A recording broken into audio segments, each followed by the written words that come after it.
Okay, Huntsville Part 2. This was a lot like last week in that it wasn't really a bad show, but they didn't do anything to knock it out of the park either. Though they do get points for not starting the show with an Immortal promo for the first time in God knows how long. They started out with Anderson and Sting, where Anderson said he was cashing in his rematch for the world title later tonight. Okay. Question. If he can just cash in his world title rematch anytime he wants like this, then why couldn't he do that earlier this year? Remember that whole storyline that went on for months about him getting pissed off because he couldn't get the rematch that he had in his contract? But now he can just cash it in whenever he wants, just like that. Why? Because the plot demands it, of course. This whole show is ridiculous! Anyway, that match ended up happening at the top of hour 2, which was strange. But I'm not going to give them crap for this because it was probably a counter-programming tactic, and there was an insane amount of competition this week, so if they felt they had to do this, then fine, I won't criticize that. What I will criticize is all the overbooking and the lame-ass DQ finish. But that's nothing new. I mean, any world title match with Immortal involved is going to have that problem. Also, it was too short, unsurprisingly. And why do you put Sting out there as the special enforcer if you're just going to do a run-in / DQ finish anyway? Oh shit! It's Russo! What the hell is this all about? There was a #1 contender tag team match with the British Invasion versus Devon and the Pope for some reason. And I guess because TNA hates me, they had to put Mexican America on commentary. Haha! The match wasn't bad, but again, too damn short. It was just starting to get good, and then suddenly it was over. Plus, it left me with some questions.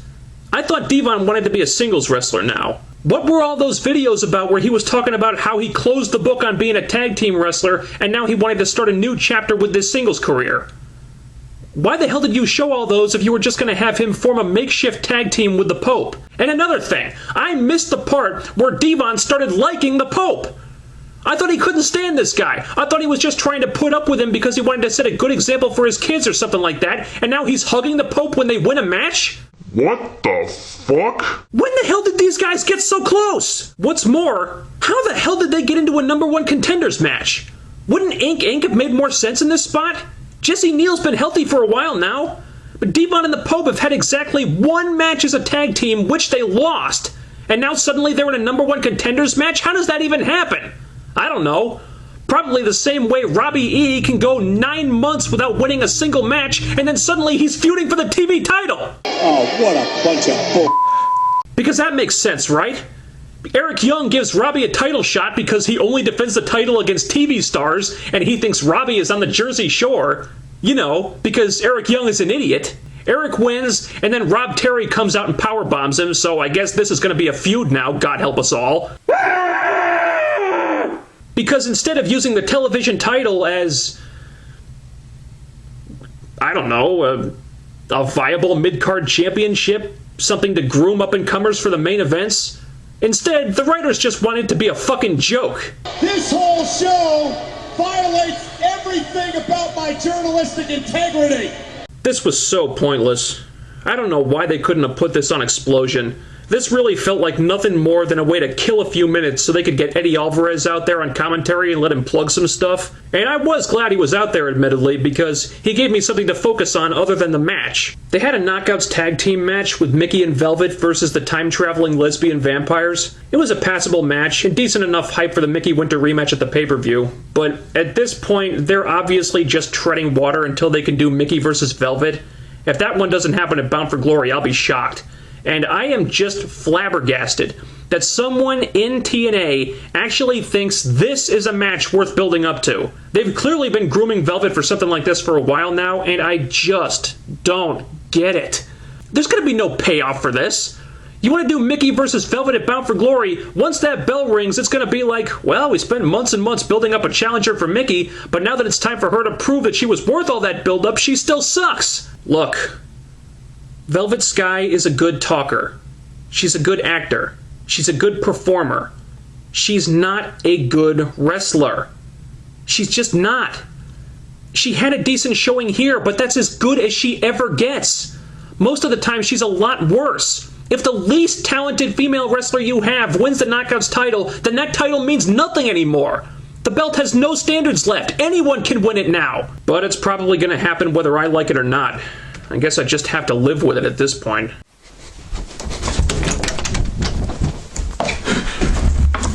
Something I really liked was the X Division segment. May I just say, I love Austin Aries right now. Not only is he perfect as the top heel in the X Division, I just love how he's interacting with Brian Kendrick, calling him out on all the weird crap he does, how he normally dresses like a bum with no class whatsoever, how he disrespects the title, just dropping it on the mat like that. No, Kendrick, it's not a materialistic thing. It's a championship title belt. You treat it with respect. We've already got Eric Young shitting on the TV title week after week. I don't want to have to deal with this stuff from Kendrick, too. You know what? Please explain this to me. Why is Austin Aries the heel in this situation? Aries wants to respect the championship, whereas Kendrick is just lugging it around like it's his girlfriend's purse? Aries just became the face in this feud as far as I'm concerned. And seriously, if Aries has not won the X Division title by Bound for Glory or sooner, then these people are absolutely crazy. Not that Kendrick has been a bad champion necessarily. I mean, he's done admirably with what they've given him. But for me, he hasn't been the guy that makes sense to build the division around. But Austin Aries just showed up and bam, he's that guy. Love him or hate him, he's got that gravitas that just makes you pay attention to him. And I just don't get that with Kendrick. I'm okay if he retains it no surrender, but they need to put the title on Aries and let him run with it, and they need to do it soon. Now, the best part of this show was the promo segment with Bully Ray, Gunner, and Beer Money. And it was nothing really out of the ordinary. They just talked up the finals of the tournament, and they did a great job. Yes, the writers did drop the ball with the Bound for Glory series in a lot of ways. I mean, they couldn't even give each participant an equal number of matches, for God's sake. But these guys made the finals at No Surrender look like a big deal. I love the elevation of Beer Money. These two are looking more and more like main eventers. I think this is Bobby Roode's tournament to lose, and I would love it if Turning Point this year was headlined by Bobby Roode versus James Storm for the world title. Nothing would make me happier right now. I mean, these guys are as ready as they're ever going to be. And this was to set up the real main event, that being the match that went on last. I like that this went on last because this should be the most important thing. Plus, the whole main event scene right now with Angle, Sting, and Anderson is getting really stale in my opinion. I think it's way past time they got some fresh faces in there, and hopefully that's what this is going to end up doing. It was a four corners tornado match. You know, the work was good here, but it felt like they were trying to do too much with not enough time. You could tell the crowd wasn't really into it, except when they were doing the beer money chant. It was kind of chaotic, and anytime you do a tornado rules match, you're going to risk running into that problem. I think if this had just been a normal Fatal 4-Way with more time to play out, it probably would have been more orderly and had a better flow to it. But still, good hype for the finals at No Surrender, and I'm looking forward to both of those matches. And then there was Jeff Hardy. As far as I know, the guy never went to rehab, but I'm guessing they brought him back here mostly just so they could score a better attendance. And as I understand it, they did have a pretty big walk-up for this event, so I guess it worked.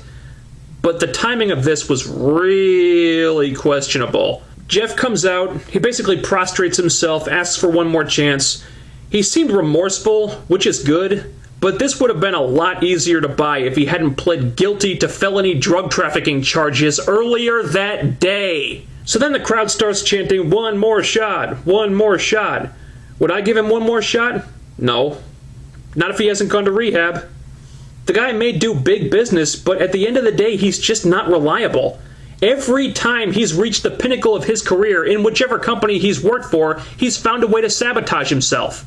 And I hate to say it, but there's nothing in his history that suggests that he won't do this again. Unlike Scott Hall, he does seem like he at least wants to change, but he's got a lot of work to do to convince me. And frankly, I think TNA would be out of their minds if they ever put this guy in a critical position ever again. If he proves that he really has changed, if he goes to rehab, gets counseling, shows up for work on time, clean and sober every day, makes a real genuine effort to get better, and shows that he's capable of being a good, responsible employee for like a year straight, then maybe. But if he screws up again at any time for any reason, then get rid of him. Cut the fucking cord. You want to bring him back, you put him on a zero-tolerance policy until the day he leaves. That's just simple common sense. So that was the end of the Huntsville tapings. I like this one more than last week. Hogan and Bischoff were kept to a minimum, and as per usual, that made the show better. but this was not what they should have delivered. Generally, the Huntsville shows were kind of a misfire in my opinion. They weren't terrible, there was some good stuff, but the shows should have been great, and they just weren't. And honestly, No Surrender pretty much feels like a throwaway pay-per-view. Outside of the BFG Series Finals, the X Division match, and maybe Samoa Joe Matt Morgan, there's really nothing interesting here. They didn't even announce the main event until this week, for crying out loud. You people are fools! There are a couple matches there that I want to see, but really, with Bound for Glory coming up, I want to feel a lot more excited than I am. And I just don't.